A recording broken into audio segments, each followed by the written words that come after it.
Micah freaking Parsons, baby. Go Pack Go. Let's go. I got my jersey on. One of the best Green Bay Packers of all times jersey. Take a guess in the comments if you can.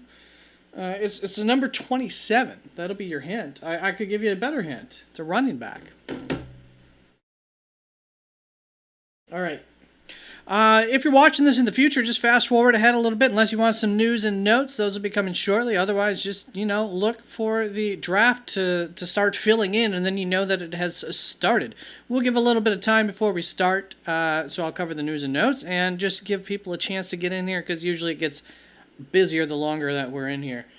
Let's see here. Let me just make sure. Okay. All right. We're ready to go. Let's see. It's died down a little bit this week. Some people have done their drafts, so they're done practicing for them. And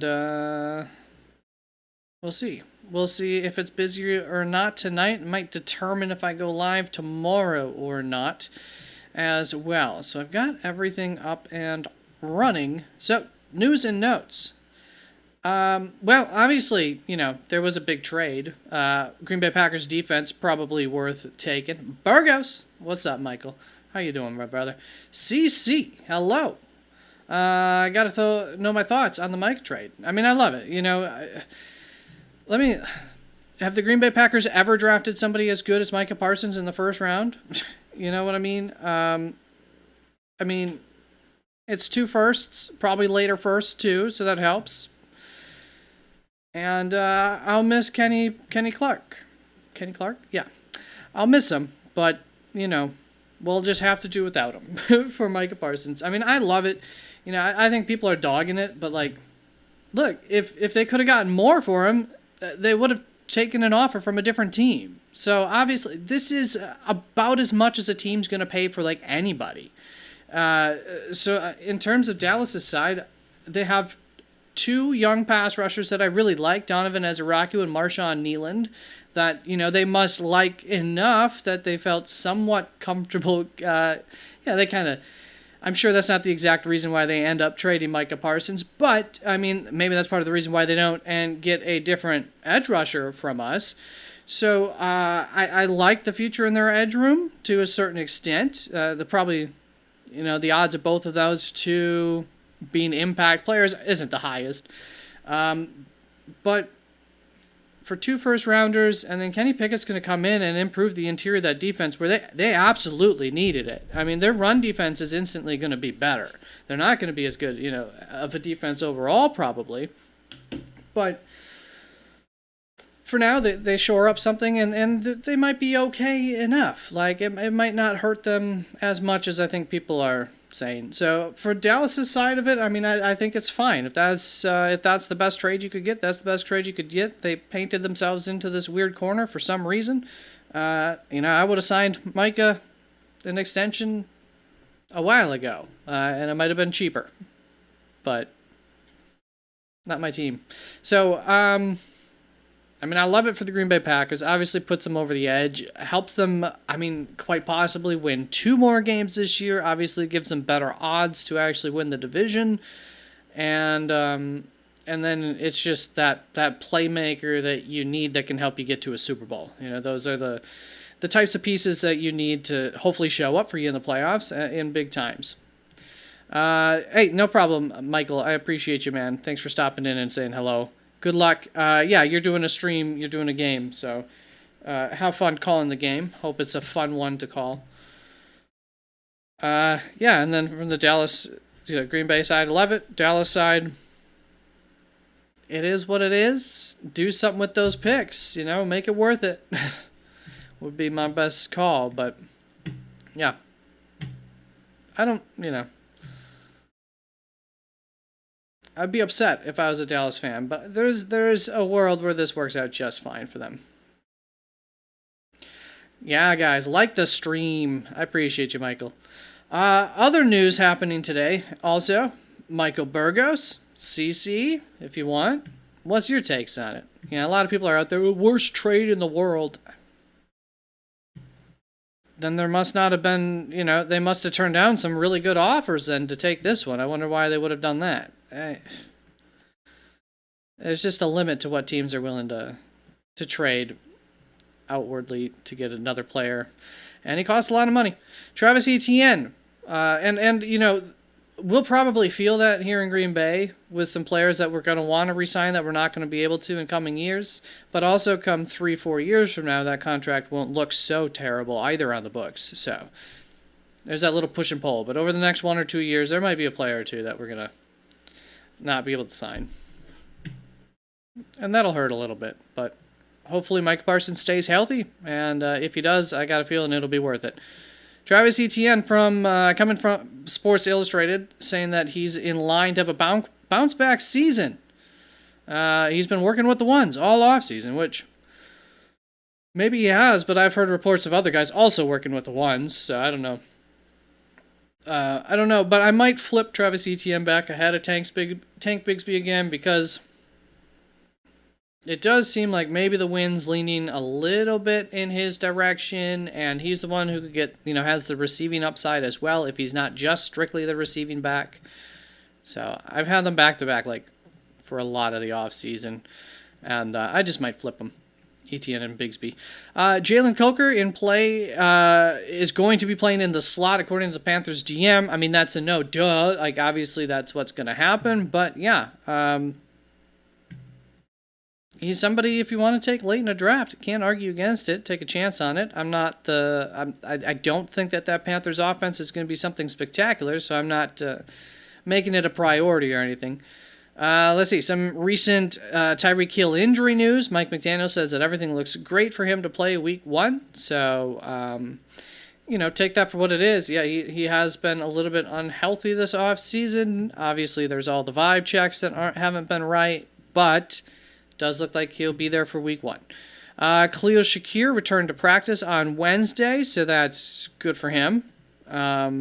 And he's somebody that I'm okay with drafting. I've passed up on him for more upside guys so far in my drafts that I've done, though, because he's definitely limited upside-wise. But with a little bit of luck, and if Keon Coleman doesn't come along, could still have a nice floor and then a little bit of touchdown luck. Some of those James Cook touchdowns that people want to say take away from him, maybe they go to Khalil Shakir, and suddenly he's pretty, half decent. So, out punts his coverage, out punts the where you're having to draft him via ADP. Kyron Williams about to take a hit to his workload? ? Offensive coordinator Michael LaFleur says that the plan is to split and get Corum more involved. How much more involved is the big question there. I did not move. I don't have Kyron Williams incredibly high. He's my running back 12. I still have him in that second tier of guys, but I didn't move him down from there, based on this. If it comes to a tiebreaker between him and some of those wide receivers, maybe you want to take some of those wide receivers ahead of him just in case, because there's some good wide receivers that are going in that same range too. Typically, Kyron goes kind of late now. Jaden Reed reportedly has a Jones fracture that he's going to be playing through. Typically, that requires surgery to repair it. He's not the only player who's ever played through it, but the odds of him getting through the season healthy, the odds of him just being a headache every week, being a question mark all week. Can you play him? Can you not rely on him? Are you going to have to sit him because of how your roster works, and you just got to make a decision and you can't wait to find out if he's playing or not? That could be some stuff that's going to work against him. Generally speaking, also, he might be going... He's playing on a fracture. It's painful from what I understand. So, Golden, Kraft, both of them, I say stock up. Andre, I got the notification. So first of all, I let everybody in my life know 2 days ago when that initial news came out, and obviously, I figured what? I figured I was pretty optimistic at a 20% chance of it happening. When I got that message, I immediately called some of my friends, just shouted into the phone. So freaking jacked. And, yeah, I can rate your team. Andre, on a scale of 1 to 10, I mean, 10, jacked. 10, excited about, not concerned about. I mean, it sucks to lose Kenny Pickett, but, like, not concerned about Kenny Pickett and 2 firsts. Parker Bledsoe, at flex, should I start Worthy, Waddle, Ford, or Harvey? Sorry, Parker, for taking a moment there. So you're talking about, like, week 1? Man, I mean, I put out rankings every week and stuff. Worthy, Waddle, Jerome Ford, or RJ Harvey. Does RJ Harvey play against, like, the Rams week 1? Does that sound right? I got him on a roster, so I'll just pull that up and check. I'm between Worthy week 1 over Waddle. I don't know who Waddle's playing against, though. If it's full PPR, I'm going to lean into one of the wide receivers, probably over Harvey. We got to go to my team. Conquer if you're Harvey. Tennessee, yeah, it's a solid matchup. But it's week 1, Harvey. I think you could probably... I think there's more upside for Worthy and Waddle week 1. Kansas City playing, I think, a tough matchup, but is it a tough defensive matchup week 1? I don't know who these teams are playing. NFL week 1. Nope, week 1.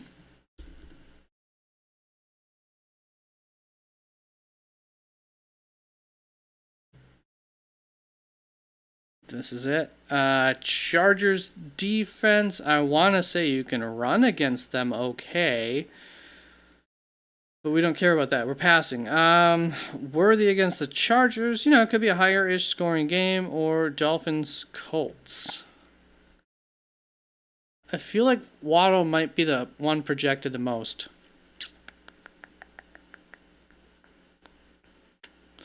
I think Worthy's your safest bet with the highest upside. Waddle's a little bit riskier with higher upside. Harvey's a fine floor play. I probably wouldn't play. I see why you're interested in Brown. I do think there's going to be a bit of a split there with Dylan Sampson, though. So, I get it. I wouldn't go for it. Can you rate my team? Okay, Purdy, Hampton, Hubbard, BTJ, London. Okay, let me... Bench is loaded. Okay, so now we've got the whole team here. Purdy.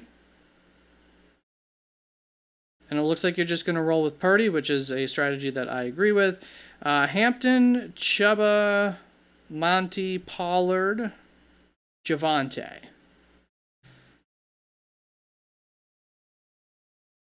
It's like a lot of floor with a little bit of spice with like Pollard and Hampton hopefully mixed in there. Obviously, like, yeah, I can't complain about the running back room. I worry that Hubbard might be a little bit disappointing. I worry that Montgomery might be a little bit disappointing. Javonte Williams, for where you can get him, it's going to be tough for him to be disappointing. Hopefully, he'll do something for you. Brian Thomas Jr., London, Pearsall. Good early season for sure. Should be good, it looks like, for him. Egbuka, same thing. I worry more so about Egbuka as the season goes along, but both of those might struggle as the season goes along, but you got Golden to pick that up. So I would just, and then, T-Law to back up Purdy, which is obviously, I think, very strong there. So yeah, I mean, I like the team, especially this like 12 team. It's going to change to a 2 flex. Only one right now. Should I upgrade my quarterback? No, I think you're fine at quarterback. I got Purdy as a top 10. T-Law as a high upside, like top 15-ish. So especially between the two of them, I think you'll be fine. Hopefully making the right calls whenever you do make a call between the two of them. And then McBride in McBride in with this lineup, probably 10 team here. That helps to push that up a little bit there. Nice. Yeah, I mean, I think that's pretty nice, Andre. I would, if an opportunity, early season, I don't love going down to 4 running backs, but if a trade opportunity comes along, like if Egbuka or Ricky Pearsall absolutely light it up for the first 2-3 weeks, I would look to trading one at that point if possible, which might be hard to do, but if everybody else stays healthy in your wide receiver room, just sell one of them. And if a really good wide receiver comes along on the waiver wire, Javonte Williams is probably expendable to take a shot on them. Just because I am concerned, Egbuka, mid to later season, it's going to be tough for him to be any kind of game changer. And this is why I don't love drafting him, because you got Brian Thomas Jr., London. Like, you're not going to start him over them. And then you got Pearsall and Egbuka. To me, I wouldn't probably double down on Pearsall and Egbuka. But there is an opportunity that one of them, both of them, could be great all season. So, not a big deal. I like it. Parker, I like the team. Last thing, what do you think about my team? Hurts, Bijan, Gibbs, Ladd, MHJ, Ingram, Worthy. So I'm like not the biggest Worthy fan, but he should get you off to a strong start. Hurts is obviously a good quarterback. Bijan, Gibbs is how the heck did that happen? That's beautiful. And then Ladd on top of that, beautiful. I think MHJ is a little bit risky. Same with Worthy. So those two, you're hoping that those hit. But you got Bijan and Gibbs and Ladd too, which hopefully will be really good. And Ingram should give you a nice floor there, Parker. So I don't know how you got Bijan and Gibbs. I like that. 3 receiver, Lamar, Prescott, McBride, Ferguson. Okay, so 2 quarterbacks and 2 tight ends in a 3 receiver league. I'm not necessarily loving that. Like, tell me when you're going to play Ferguson over McBride, and tell me that Ferguson's really any better than grabbing somebody off of the waiver wire. He might be. But you got McBride has to get injured for that. You're not going to play Ferguson unless you're in a pinch in a waiver spot. I mean, in a flex spot. Brees, I'm concerned about, but still, could be good. Pollard, I like. Chardonnay's obviously got some good upside, but he might be nothing. And then Braylon Allen looks like he's going to at least give a floor, but you have Brees and Braylon. And then you got Bayshall Tootin as well, so you took another shot. I'm glad you took another shot at running back. London Lamb, nice. Travis Hunter, we'll see. Keenan Allen, if Travis Hunter disappoints, hey, at least you got Keenan there. Mims just got injured, like yesterday. Groin injury coming into the season. I really wasn't high on him anyways, so, I like taking a shot on, like, a Roman Wilson. Personally, like, right before week 1, I would just drop Mims if he's not playing or put him in an IR spot. And then Roman Wilson, Torrey Horton are a couple of the names at near the top of my list that I want to see what might pop from them. Torrey Horton probably be pretty boom or bust, but I think that there might be some nice boom there for pinch situations for him to help out in fantasy if you get a little bit lucky. Rams defense I have no problem with. Carlson kicker should be fine. Any changes? The one thing I said about Mims is, and if you got an IR spot and you like Mims, just wait until until you can put him into the IR spot, till he's listed as questionable or listed as out, and then take him out and just take a nice flyer at wide receiver. Or running back if you see somebody out there that you like too, because I am a little concerned about, like, what if Brees and Braylon, it's the New York Jets runner. Either way, it might not be fantastic, and if they're just splitting all season long, so just getting a chance at some pop might not hurt, especially with unsurety about Chardonnay.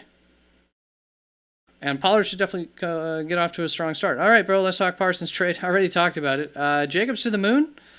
I already had Jacobs to the moon.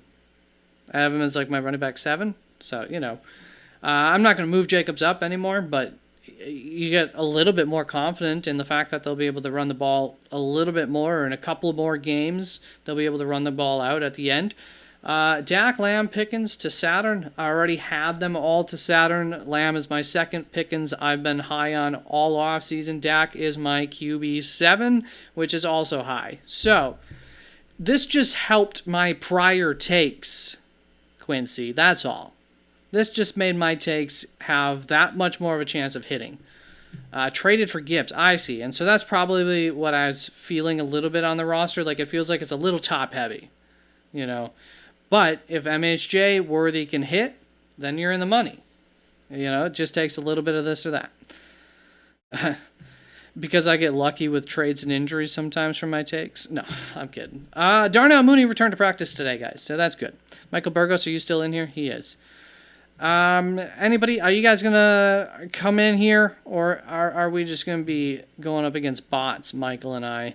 Maybe I'll move this down to 10-team trade. Let me get you a link here. A link. There you go. That's how you get on in here if you want to join us.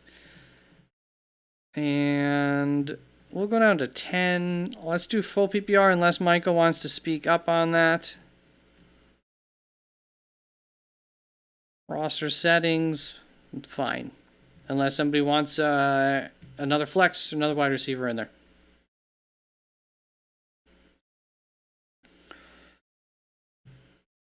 Let's see. Why don't I do, like, I don't know if I've ever drafted from the 2 spot. You know what? I shouldn't, because I'm just going to take the guy that I would take.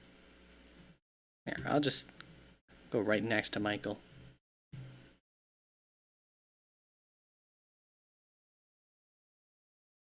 I'm going to be him. Quincy, what do you think of the Parsons trade? I mean, I'm jacked. You know, I got my jersey on.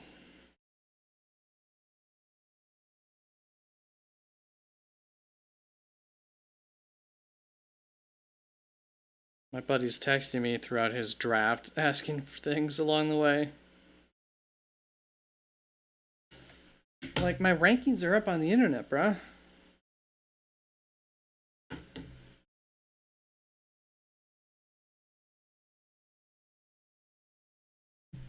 Alright, should I go live tomorrow night, guys? It's been pretty dead.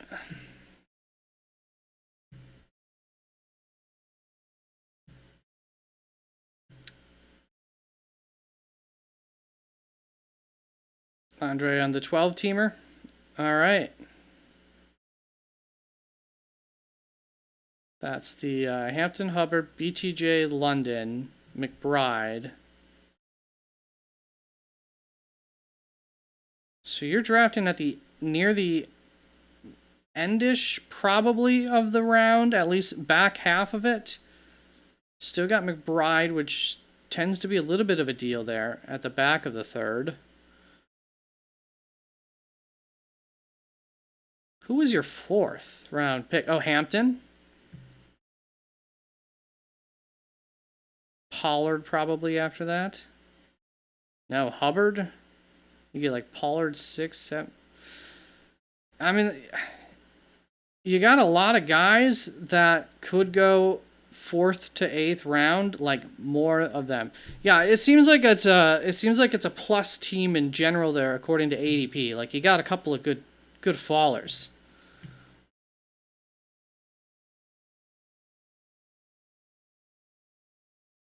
See, what did I say? Back end to maybe not quite all the way back end there.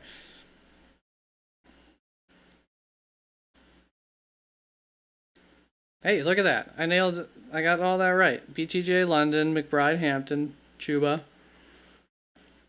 And then I assumed it was the other running back there, Pollard. Burgos, are you alive? Are you there? I will start it once I see a little green light up there.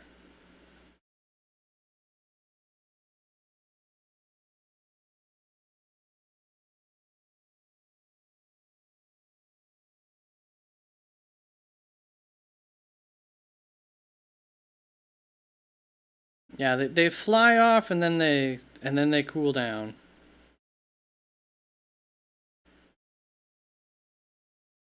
Burgos. Alright, I'm just going to do a draft. We'll see if more people come in or not. We'll see if Burgos ends up getting, I assume, I feel I've given you enough time in chat if you wanted to get in here. Delaying it a little bit, just in case. Otherwise, we can always restart a new one. Alright. So, I do have C. Lamb ahead of Gibbs. And I assume Michael will get Gibbs. We'll let the clock go. Give him a chance to get in here. Otherwise, it's just a 10-team practice against computers. Not the worst thing in the world. We'll try Can I try a quarterback and tight end deal? See what that ends up looking like.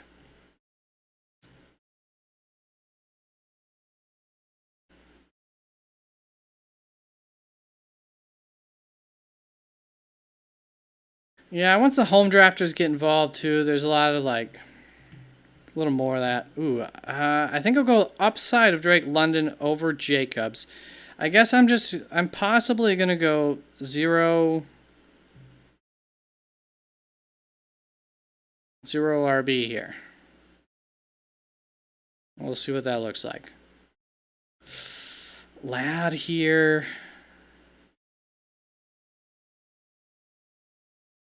Chase Brown still available. I can't. I got it. So I'm probably not going to be able to go quarterback and tight end.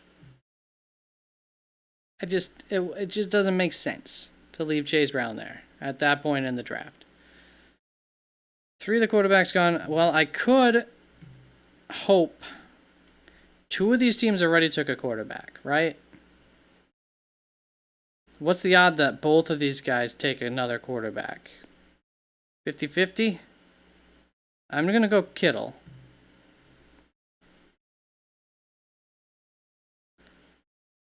All right. 1 quarterback on and the other quarterback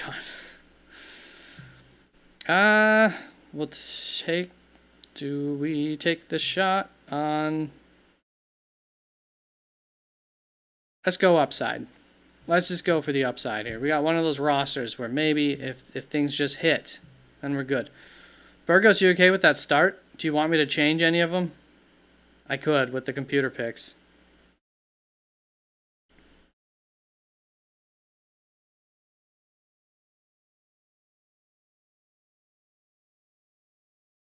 Yeah, not the best going up against the Chiefs week 1. I think the one thing to remember with the running backs is that there's like a lot late too that don't offer a whole lot of difference against one another.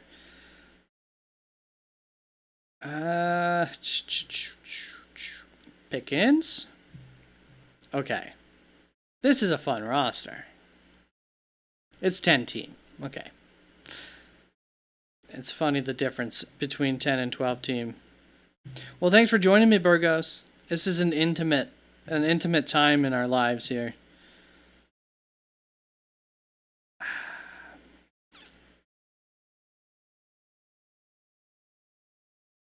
Swift it probably is. Yeah.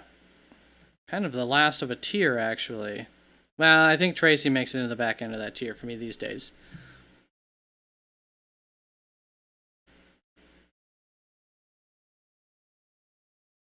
Lamb, London, Pickens, Brown, and Henderson if he hits.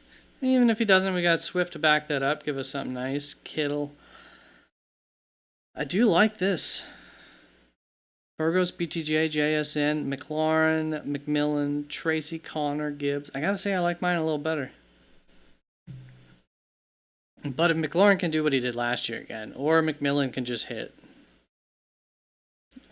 then there's some high upside there.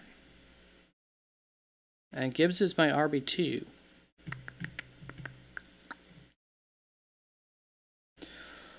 Yeah. There we go. Ridley in the 8th. So I feel like that doesn't happen when your humans are drafting as often.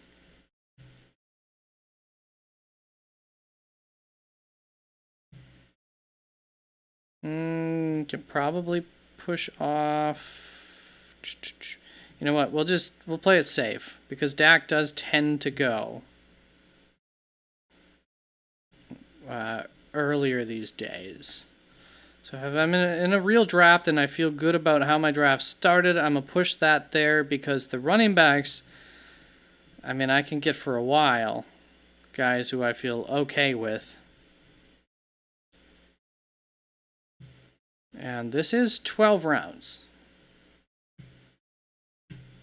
So these are all we got. 3 picks left.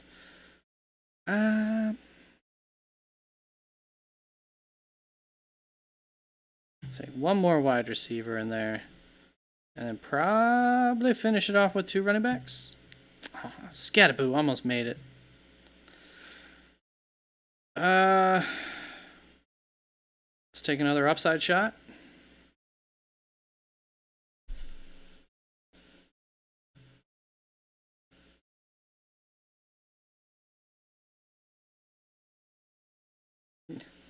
Second tight ends.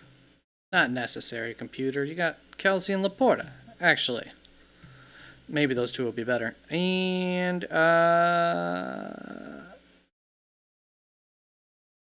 Ja'Cory. Hey, there we go. That's a roster. Michael, ooh, Drake May, Njoku, nice.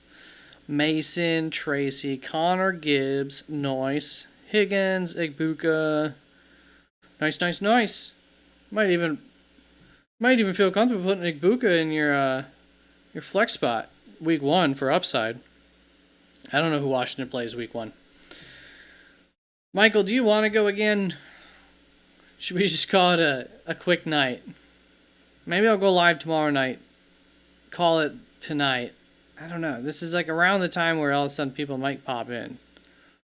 What should we do, Michael? I'll wait and see. Everybody's probably just out celebrating. Celebrating the Parsons trade.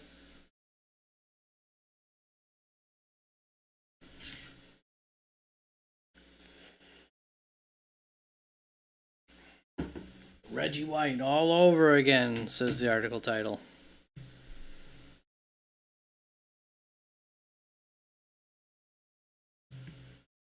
Alright, it's dead in here. I don't got anything planned that I can talk about. I don't know.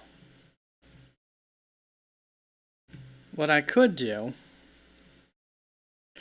go over some of those rankings I was thinking of looking at. Okay, so a couple of things I think I'm going to do. I think I'm going to move Travis Etienne back ahead of Tank Bigsby. I continue to get a little bit nervous about these guys. Maybe I'll take the upside shot on Charbonnet. He still needs an injury, but his upside's gotta be higher than Ramondre's, right?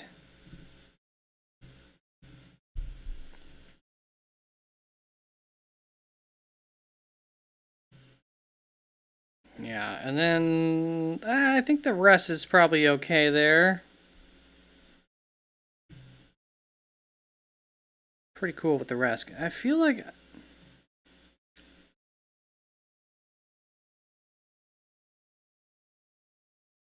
I might want Jordan Mason more than Jalen Warren. Jalen Warren just might become a headache later season.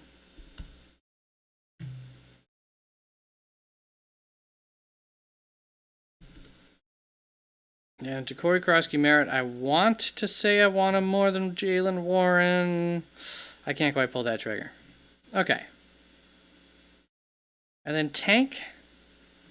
Did I want to get... Still might be the RB1. I don't know. Were there any wide receiver changes I was going to touch on? Okay, so some worrying talk about Travis Hunter not getting as much work as we think he will get. Do I want to put Pearsall over that?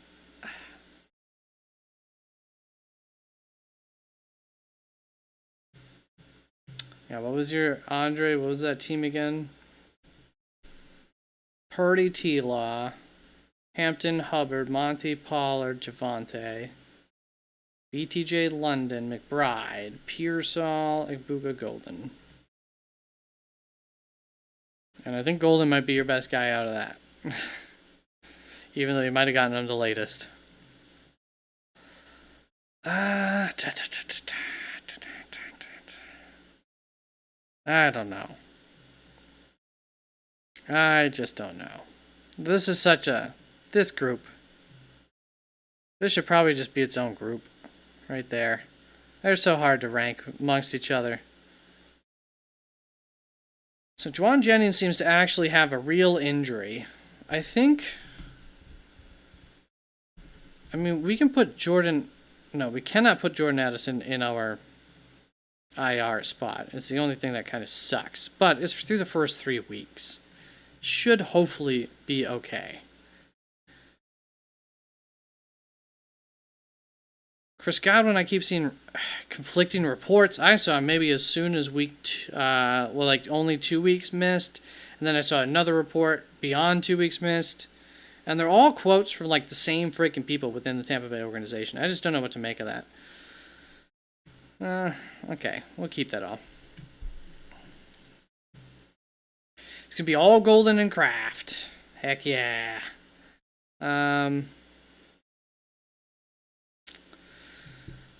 Well, and now Reed's supposed to be there for week 1, but yeah, he's got that Jones fracture, which is no bueno. I've already been pretty low on Reed all off season. Like I haven't really moved him with the injury stuff. I think I'd gotten a little bit higher on him for a moment, like literally same week that all of a sudden he gets injured or something like that, and I just moved him back down a few spots.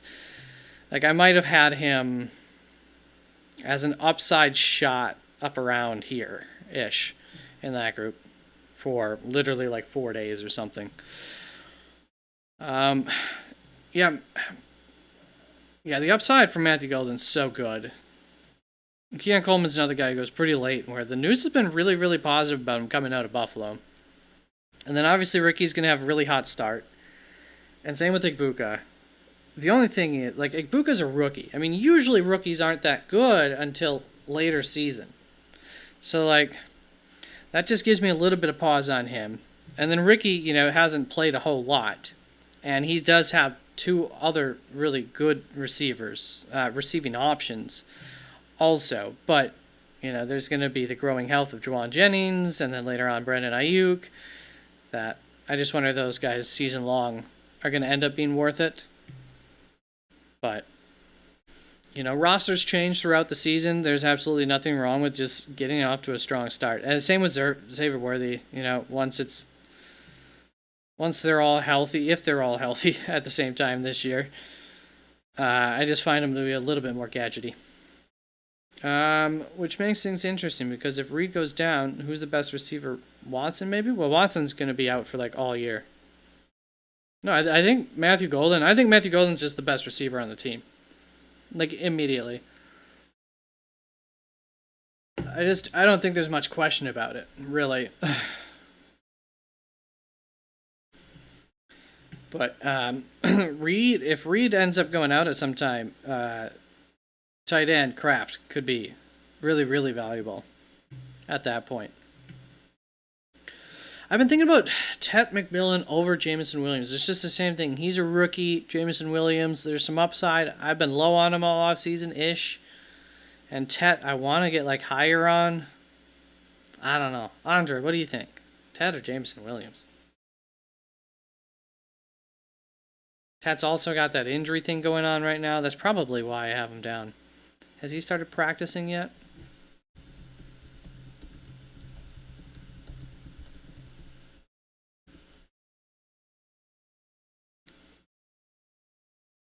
He returned to practice on Tuesday. So that's good. Probably means it wasn't a serious hamstring injury. I assume he's like limited workload as they just warm him back up. But you just never know with those things. All of a sudden he hits it again. Just, we know all about that with our boy, Watson. I'm so sad that his career got so derailed from injuries. All right, I'm going to do a little refresh, see if any news has happened after going live here. Otherwise, I think we'll just call it a quick liver. Call it the end. Jerry Jones speaks on, those draft picks could get us top Pro Bowl type players. They could, but you also just literally had one who was not only a Pro Bowl player, but one of the best in the league at his position. There's a reason Green Bay was willing to pay for that. But two franchises obviously view themselves to be in different positions.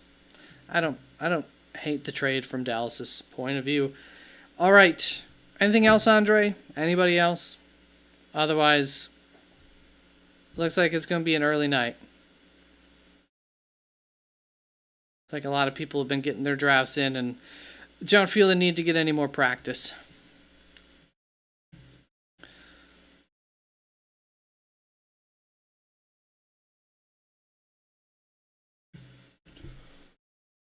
Oh, Tesla, another guy, which I don't know if that was your team, Andre, that I was talking about, maybe dropping or putting a running back on IR when you can or something like that.